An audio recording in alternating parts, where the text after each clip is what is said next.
Wait, hold on a second. This is the beginning of the video, not the end, you silly. No. This is 37. It's almost heaven when it's 37. Well, no, not really.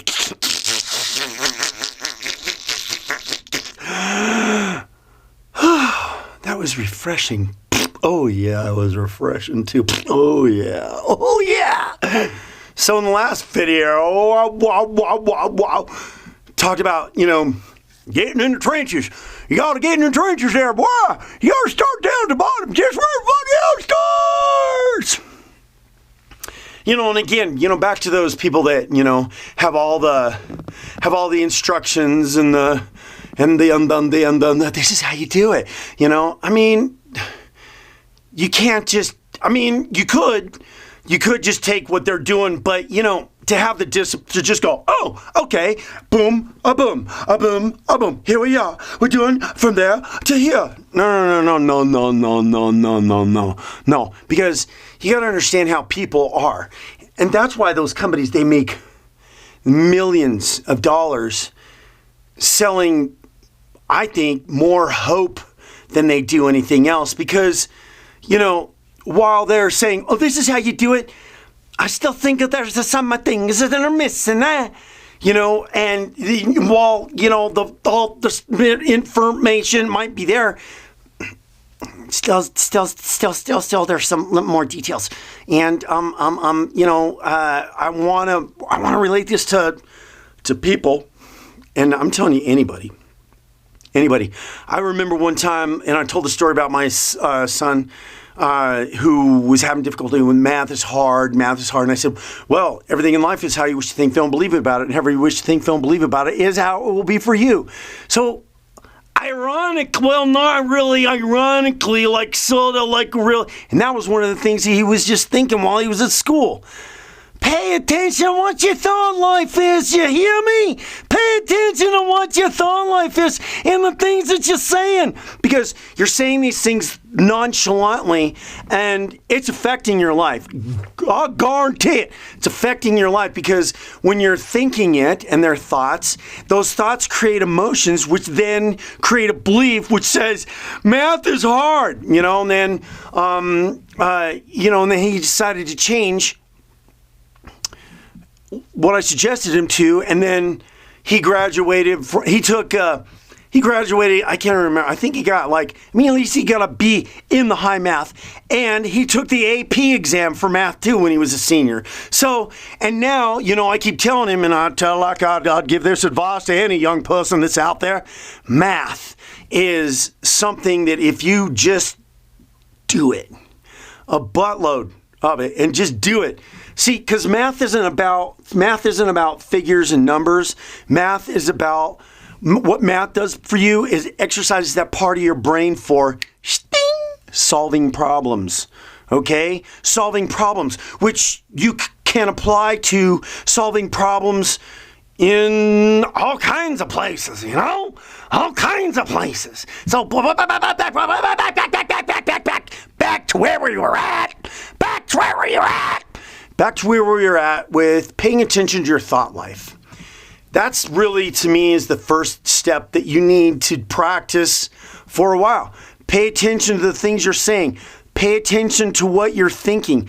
Don't freak out about it and think, but really pay attention. And when you start paying attention to the things that you're thinking and the things that you're saying in your attitude, it's kind of like you're being your own counselor a little bit. And somewhere along the line, you got to stop and do that. Because say, for instance, people go to work every day and this is just my job. Oh, I don't want to go to work. And this is my job. Oh, no, this job sucks. And guess what? If you sit there and say that your job sucks all the time, then it's going to suck for you. And that's just, all these things that people are doing on a daily basis, in and out, and day in and out, and day in and out, and in and out, and in and out. You understand? Everything that people are doing, thinking and feeling, hold on, everybody, thoughts creates a feeling, and then the feeling kind of couples with your thought, which then gives you the belief. You know, like math is hard, okay? And then you do bad on a test, and then see, there it is. Math is hard, you know, and then you just keep, and then people that do that on a continual basis keep getting and keep reaffirming what they're thinking and feeling about, you know? And the feeling thing is real important. The thoughts are causing the feelings, conjoined them together, and it's creating a belief, and then you're attracting those things into your life on a continual basis that are showing up. You know, like, real happens. Stop. I mean, I remember I told you this story. If you listen to the videos, I told this story, how I'm driving around. I got to watch out for all these head drivers. And what was I running into? People that were cutting me off. And then I was like, oh, no, that's right. See, after I had experienced things blindly, right? And then I was learning about all of this. And then I was still manifesting things in my life kind of sort of blindly too, but then kind of sort of like a half awake, you know, not totally asleep, but half awake. Have you ever been half awake? I bet you're asleep. Well, no, you better wake up, you silly goose. Listen to what I'm telling you, because, you know, all of this stuff, everything in life is how you wish, think, feel, and believe about it. Really grabbing onto the concept and understanding that this is taru. It's taru. It's taru. When you finally grab onto the concept from it, this is one of the things that can set you free from your tyranny. Because we want to be set free from our tyranny, and we want the abundance of life with everything that it has to offer to come into our lives. Yes, we do. I mean, don't you? I do. Don't you? I do. I don't. You know, and I mean, gosh, my mind just goes. I wish I can't get it all out, so we just, you know, because my thoughts are going. So try to keep it centered. Try to keep it down to basics, okay? Where we want to start is the basics. So again, I can't emphasize